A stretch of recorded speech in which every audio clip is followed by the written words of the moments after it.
Hi everybody, and thank you for joining our webinar today on the subject of legal internships in China.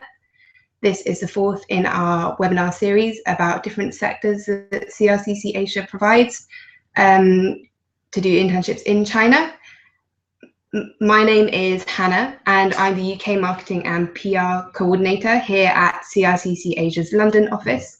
I've spent a year living and working in China myself, so if you do have any questions about living in China or life in China more generally, then please do feel free to ask as we go along. And I'm joined today by my colleague Kathy here. Hi, I'm Kathy, and I handle admissions and pre-departure service for applicants to the CRCC Asia programs from the Europe region. Like Hannah, I've also spent time in China previously, so feel free to ask any questions about personal experiences. Great. Okay, so we have a few people signed up to the webinar today, so we'll just wait for them to join, and whilst we do, we'll go to our presentation.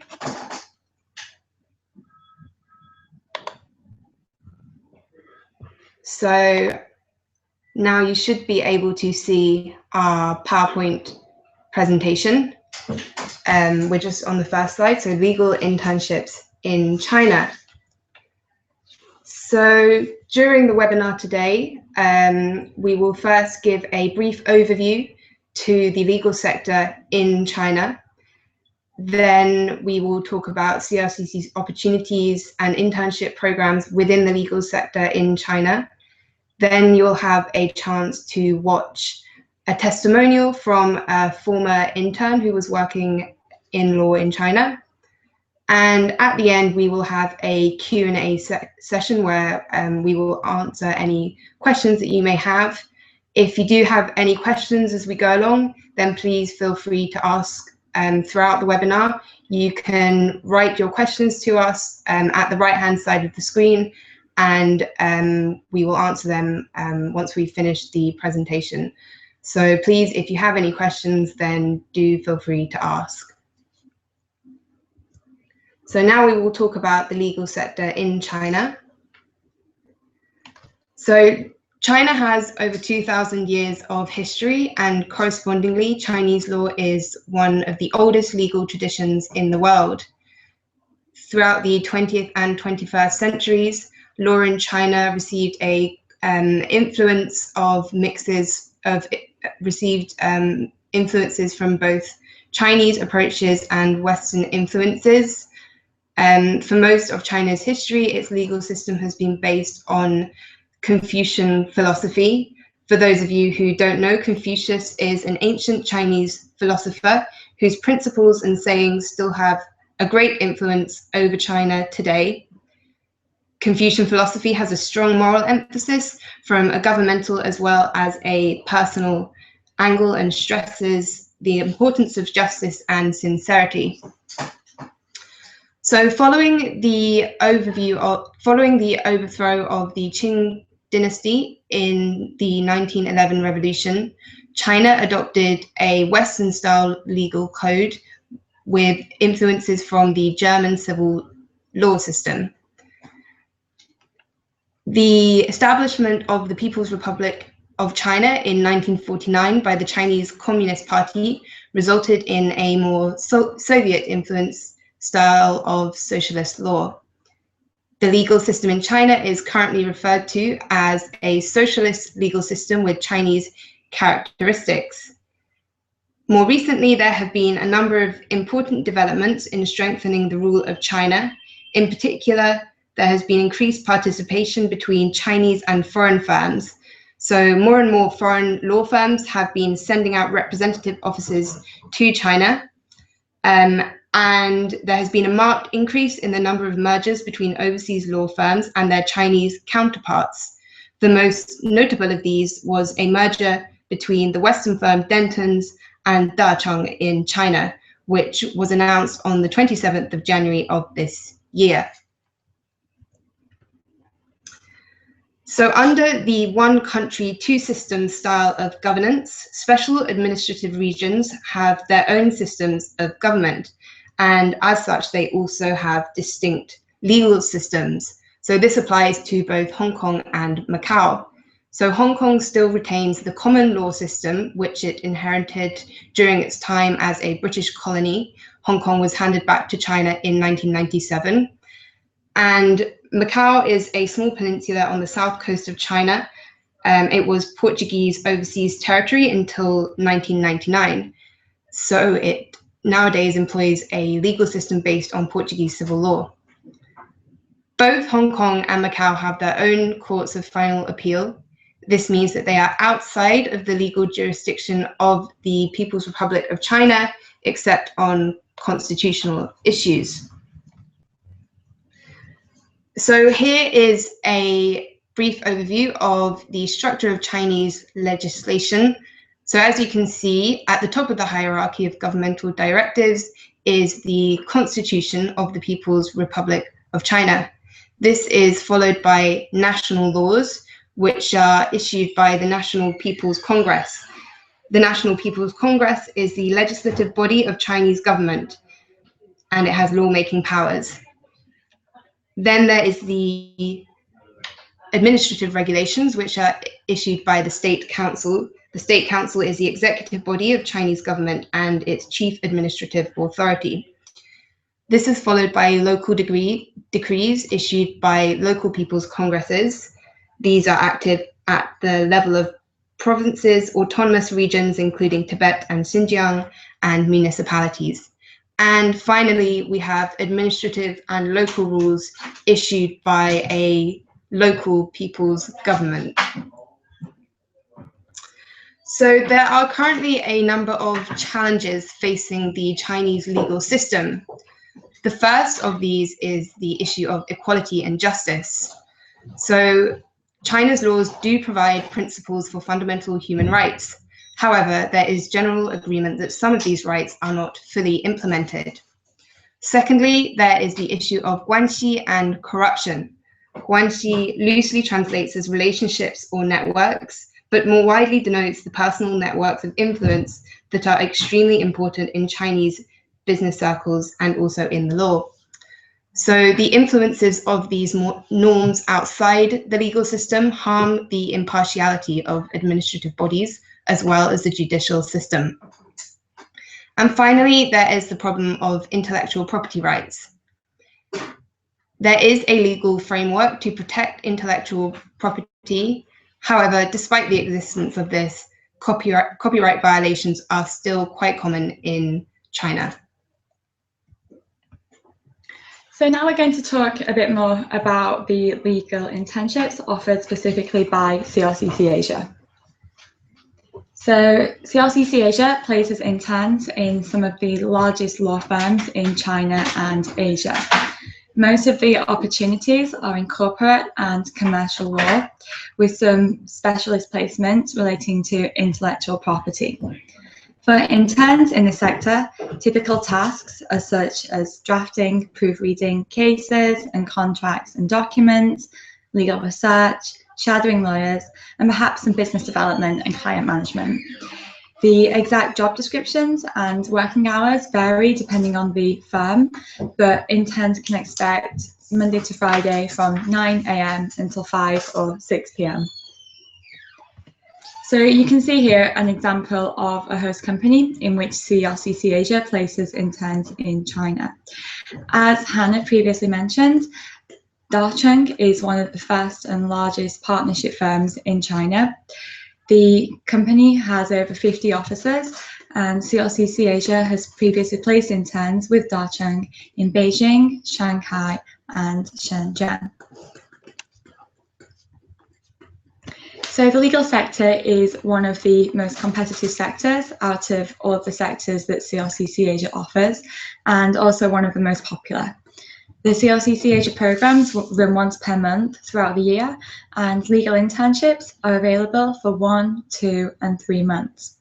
So for an example job description, previous interns have prepared a presentation on the legal system in England regarding real estate contracts and introducing to their Chinese colleagues some famous legal precedents within this industry.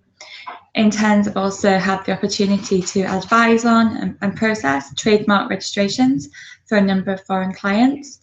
They've researched and produced newsletters on legal developments in China to be sent out to foreign companies who need to stay on top of the sector and maintain good relations with the government whilst operating in China. Interns have also done market research on Chinese reverse mergers, again to present in a report to a foreign client. And there have been chances to research UK case law and appeal routes for arbitration cases, as well as helping to construct grounds for appeal for clients. So for more details about the CRCC Asia programs and what's included, of course, the internship arrangement, the matching process between intern and host company is conducted by the CRCC Asia teams on the ground in China, and all interns receive their internship host company confirmation and details of their job description before flying out to China to begin their CRCC Asia program. At your internship, you'd have an English-speaking supervisor, so they would set your work tasks in English and offer support as required throughout the duration of your program. On the ground, there's also 24-hour support from the CRCC Asia team. So we have a team of program managers, and each intern is assigned to one program manager who is the first point of contact 24 hours per day for any issues that might arise or for general advice day-to-day about living and working in China. We have an induction day on the first day, which introduces Chinese business culture and gives you a few more tips about how to make the most of your internship, while also being a great chance to meet the other interns on the programme and again the CRCC Asia team. Throughout your time on the programme, we offer weekly Mandarin classes to help you to pick up some basic vocab, to bond with your colleagues, to just again to get around the city a bit more easily. There are also social, cultural, business seminar events, opportunities for community outreach, to network, and a dedicated leaving event at the end of the programme. For more details on what's included, you're welcome to call or email or visit the office just to find out a bit more and ask any other questions. So for the locations, CRCC Asia is proud to offer the 4 major cities in China to get professional work experience. So Beijing, Shanghai, Shenzhen, and Hong Kong. The legal sector is strong in each of these cities, so I recommend that you choose depending on personal preference for what else there is to do there outside of work. So Beijing, being the capital, is the heart of a lot of the culture, the traditional culture, very close to the Great Wall of China as well. Shanghai and Shenzhen are more modern cities, each with a distinctive but quite international vibe, and again a really exciting place to live and to work. Hong Kong is a fusion between East and West, being a British colony up until 1997, so it offers a unique experience, again quite different from the other cities available.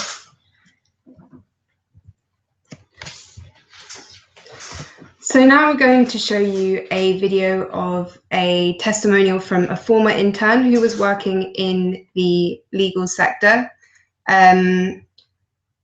Please just bear with me for 1 second whilst we play the video.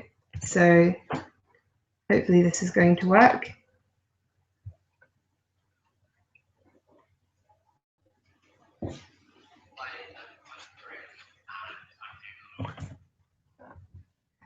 Sorry, just bear with me 1 second. I'm just going to turn up the volume to make sure that you can all hear it clearly.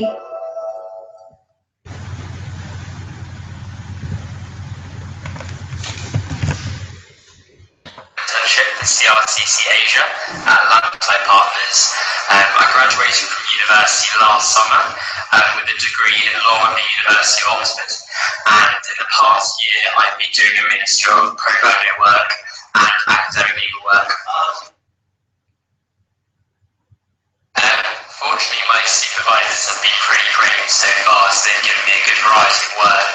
I've been interning here for 2 weeks, and I've had an interim proofreading exercises. So essentially, they give me notices or documents, and I correct the English in them.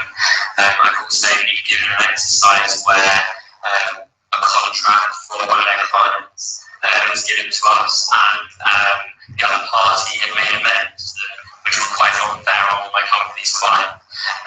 So we had to reach a compromise with regards to various parts of the contract, which is quite interesting. It's an exercise that I've never actually done before. And recently we've been compiling various projects to do with patent law. I'm working in the patent law department at the moment. So my project at the moment is analysing patent law data from the UK. CRCC have arranged a number of events in the course of the internship, and the aim of these are to give us like a balanced impression of Beijing. So we've got all the work stuff during the week, during the evenings, the weekends. There have been a number of events that have been organised. For instance, we have weekly language lessons, which would be a lot of fun, just because a lot of interns are terrible at Mandarin and our accents are horrendous. So these lessons have been a lot of fun. We had a dumpling lesson last week, which was really, really good fun. Dumplings are very tasty. And last weekend we visited the Great Wall of China. So these are just some of the events that CRCC have put on. But in our own independent time, we've been doing a lot of tourist visits to look at the track and stuff. And I guess for the longer internships, there's always the possibility that you can travel outside of Beijing if you want to visit any of the neighbouring cities and provinces. The Great Wall of China visit, just because I didn't really expect much of it. I thought it was going to be a walk along the wall, but it was very, very famous. But it was just like one of those moments that you'll never forget. The scenery is beautiful. There's this amazing sense of achievement when you complete the trail as well, because it's a very, very long way. It's quite physically taxing. But I think just being right at the top of the Great Wall at the end of the trail is probably one of the best moments for me. It's an opportunity to work in another country, and given the employment climate in the UK, it's very, very hard to get experience. And to work in a low country just gives you opens up doors in your country basically. It's also an experience to get acquainted with a new culture, a very, very different culture.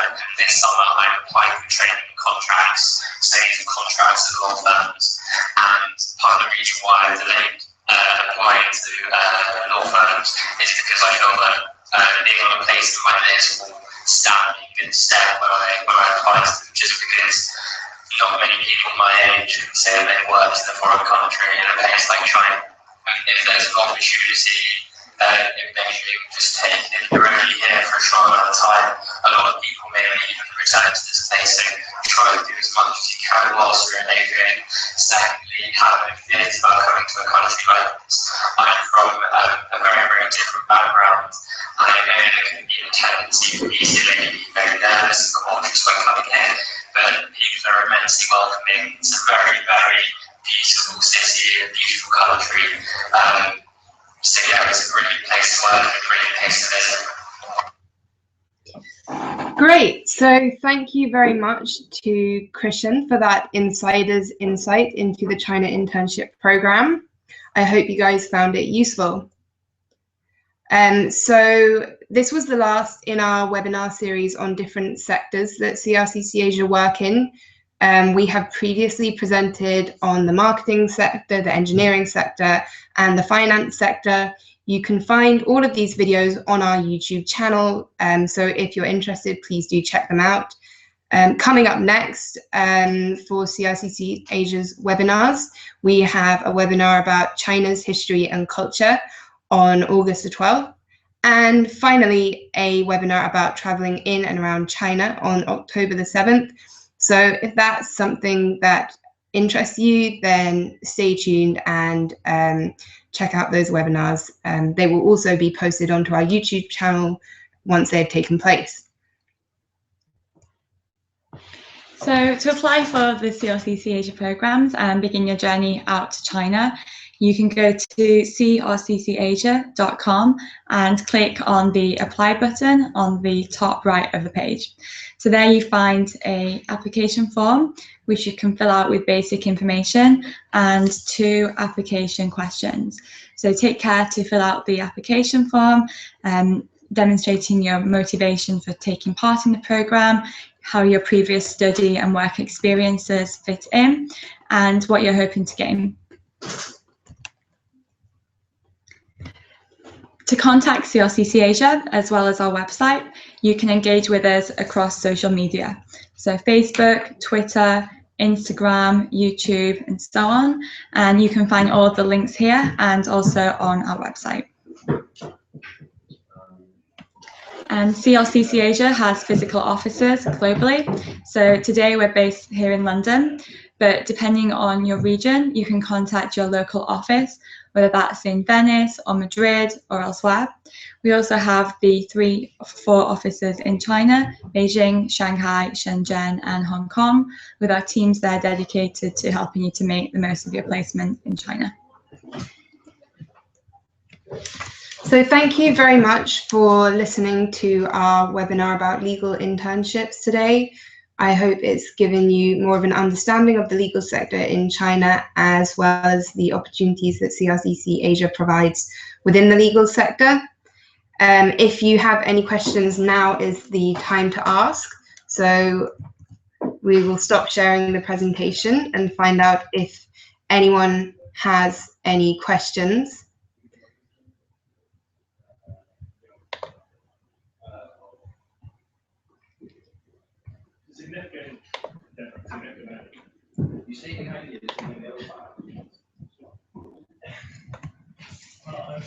So I can see we have a couple of questions. So we have a question from Pamela. So sorry, Pamela, that the testimonial video was difficult to understand. You can indeed find all of our testimonials on our website under the resources tab, and then click testimonials.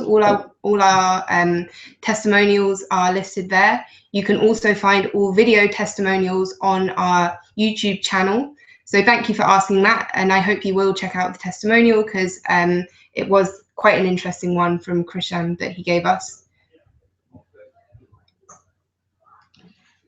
So the next question is also from Pamela. So this question is the legal internship in Hong Kong highly different to the others given the different legal system? I think that the answer to that question is yes and no. So CRCC Asia actually works in Hong Kong at placing interns at many of the same companies that we place interns at in mainland China. So there's a nice opportunity there to work with firms that we've placed interns at for a very long time in different cities. So the typical tasks that interns will be doing, I feel, are transferable across different areas of law and different legal systems. Most interns on the program will not have studied Chinese law, for example, at university. And so whichever legal system you go to, you are coming at it really with fresh eyes, and it's your first experience of that different culture. It's fortunate in Hong Kong that as more people speak English, there might be more scope there to really engage with more of the colleagues across the office and get different things out of the placement in that respect. And we do have another question as well that's just come through. So can I do a legal internship if I'm not studying for a law degree? So this is a good question, a common question. And I'd say that the answer is definitely yes. So what really the companies are looking for when they select interns is a relevant background and motivation for studying law. So whether that's you're studying for a law degree or you have some legal work experience, either way it shows your commitment to a legal career in the future and a clear understanding of what you'd get out of this placement and what you could contribute. In some ways, legal work experience is maybe more important than studying for a law degree. So I say even if you are studying law, it's important to bear in mind that some previous work shadowing or internships would really stand you in good stead in helping your CV, your profile, to impress prospective companies when they're looking at which interns to take. So we have one more question. Yeah, how many spaces are there available for the legal internship? So CRCC Asia accepts applicants on a rolling basis. During the summer months, across all 14 sector choices, we have up to about 150 interns starting the programme. So there's not a set maximum per sector. Of course, once all of the companies are full for one particular sector, it can be harder to squeeze more people in. So I'd always say, especially for the peak season summer months.